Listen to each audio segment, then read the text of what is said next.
What's it take to build a cigar box guitar?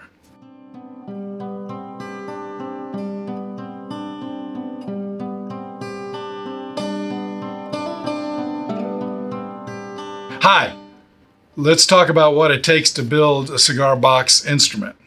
This happens to be one that's one of my favorites out of my collection. This is about as simple as it can get. Literally, we have a box, an old cigar box. I estimate this is probably from about the 1880s to 1890s. It has a stick for a neck. It has a simple peg tuner up here, although this isn't the original, this is a replacement. They drill a hole and put the what possibly is a broomstick through there, put one nail into it, put another nail there to hook the string, which is missing, and a bridge, and you're done. This is about as simple as it gets, but it's one of my favorite instruments. I just absolutely, really appreciate the simple design and the workmanship. If you look at the hand-cut F-holes, this is a real beauty. I just absolutely love it. Most of the cigar box guitars today are a little bit more complex or complicated than that.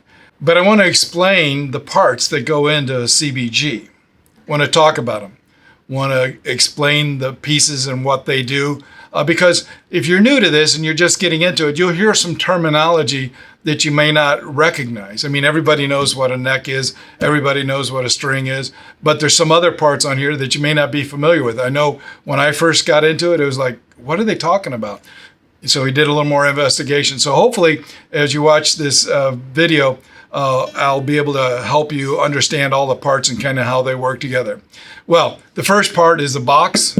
You need some kind of box to kind of hold everything together. It's kind of what you hang on to. It's kind of the anchor point for a lot of the parts. It's where you store some of the electronics. Then you need some kind of neck, and the neck is there to kind of create the different notes because on this neck are all of the frets. Then we have the headstock up here that has the tuners. Let's dig a little deeper into this. We'll talk about necks a lot more in an upcoming video, but a neck is pretty much a simple device. Could have been nothing more than a broomstick, or it can be something that's put together, built. You can make them yourself. You can buy them finished. You can find an old instrument, take the neck off of it and put it onto a box, and you can have a new instrument. So what the neck does is kind of interesting is you'll see all these metal pieces here, and those are actually frets. And what that allows you to do is if you press the string against the fret and then pluck the string, you'll get a note, and it's a different note as you go up and down the fretboard. There's several different sizes of frets. There's several different sizes of fretboards. You can use any kind of material that you want on there. Rosewood is probably the most popular, but people do all kinds of stuff. They get a piece of old barnwood and they'll make it into a fretboard. I sell a lot of different species of woods that you can use.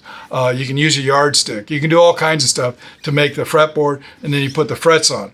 There's a process for putting frets on. We want to make sure they're nice and flat and level. So as we work up and down this fretboard, we'll get the right sound. Then at the end of the fretboard, this is one that is a little, I didn't know anything about, but this item right here is called a nut, N-U-T. They happen to be mostly made of bone, but there's other stuff. Some people make them out of a hardwood. Some people use screw. You can find all kinds of stuff. The key thing is that the nut is kind of the starting point on one end of the instrument, and it goes down to the other end, which is where you have the bridge, and we'll talk more about that in a moment.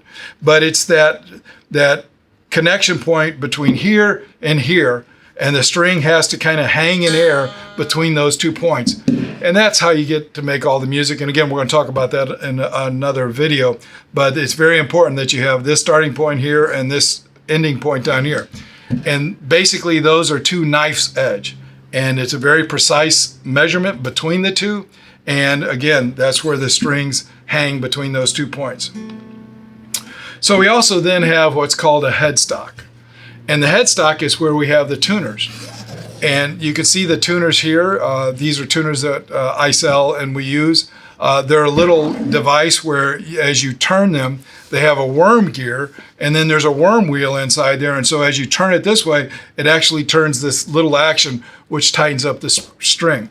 It's about a 16 or 17 to 1 ratio. So you don't have to turn this too much, and you'll begin to turn this, you'll turn this axle, which will tighten the string and you can get a note. So you can just kind of creep up on a note. So this is how you get to those tunings that you need. On this headstock, you'll notice that this one's kind of curved back a little bit. It has what's called a back angle.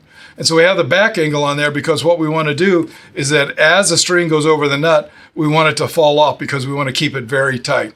Now, some people have them straight, and there's ways you can press the strings down and hold them to get that pressure, but you've got to have that string go to the nut and then drop off because we only want it to make contact at the very front of the nut. So that's the headstock. There's different tuners. There's ukulele style tuners, there's guitar tuners, there's bass tuners. There are all different kinds of tuners out there. And some are specific to the job that they have to do. Some strings, like on a ukulele, they're little bitty nylon strings. Doesn't take a lot to tighten them. But when you get up to a bass guitar, those are some big heavy strings, and it takes a really big tuner to crank them up to get them to the right tension so you'll get the right note. Then on the other end, what we have is what's called a bridge, and that comes in a lot of configurations. This is one that we call a hardtail bridge. And this hardtail bridge, it's some people refer to it as a Tully style bridge. The neat thing about this is it's fully adjustable. So these are saddles out here. So on these saddles, you can kind of move it up and move it down as you're tuning. Again, we're going to talk about that in a much, much later video. We'll be going about the setup and how you adjust it. But it also has the ability to go back and forth this way, but also up and down. And a really critical thing on any instruments, and it's one area that you'll need to focus on, is what's called the action height. And that's the height, the difference between the top of the fret and the string itself. In the industry, they call that the action. What is the action? And that's another term that you'll need to learn. There's high action and low action. If you're using a slide, if you're finger picking, what is the preference of the musician? The one thing I tell you, and it goes back to my very first build that I made, and I've also seen it in a lot of builds from first-time builders. I get a lot of guys who come in here, bring in their instruments, and we take a look at them. Usually, the biggest problem I see with first-time builders, and it's one I saw with myself, is that the action is too high. The strings are too far away from the fretboard. The problem that causes is, one, you got to push the string down a little bit, but if you look at kind of the geometry of it, as you push a string down, you are changing slightly the length of that string and you'll get a different note. They'll actually go a little bit sharp. So the closer you can get, the better you are. And again, that's kind of a fine point. Some people have a different opinion about that, but most of the musicians and artists that I've worked with, they really like the action to be low. And we'll talk about that again in a little bit later videos. So we have the tail pieces here. There's a lot of things you can do. This is fully adjustable, up, down, in and out. There's some people that just put a bolt on there, and that's fine. Ukuleles have a whole different style of bridge with a saddle, with a bone saddle on there. So there's lots of options there, but the key thing is that you've got to get this dimension from the nut down to the bridge. You got to get it right.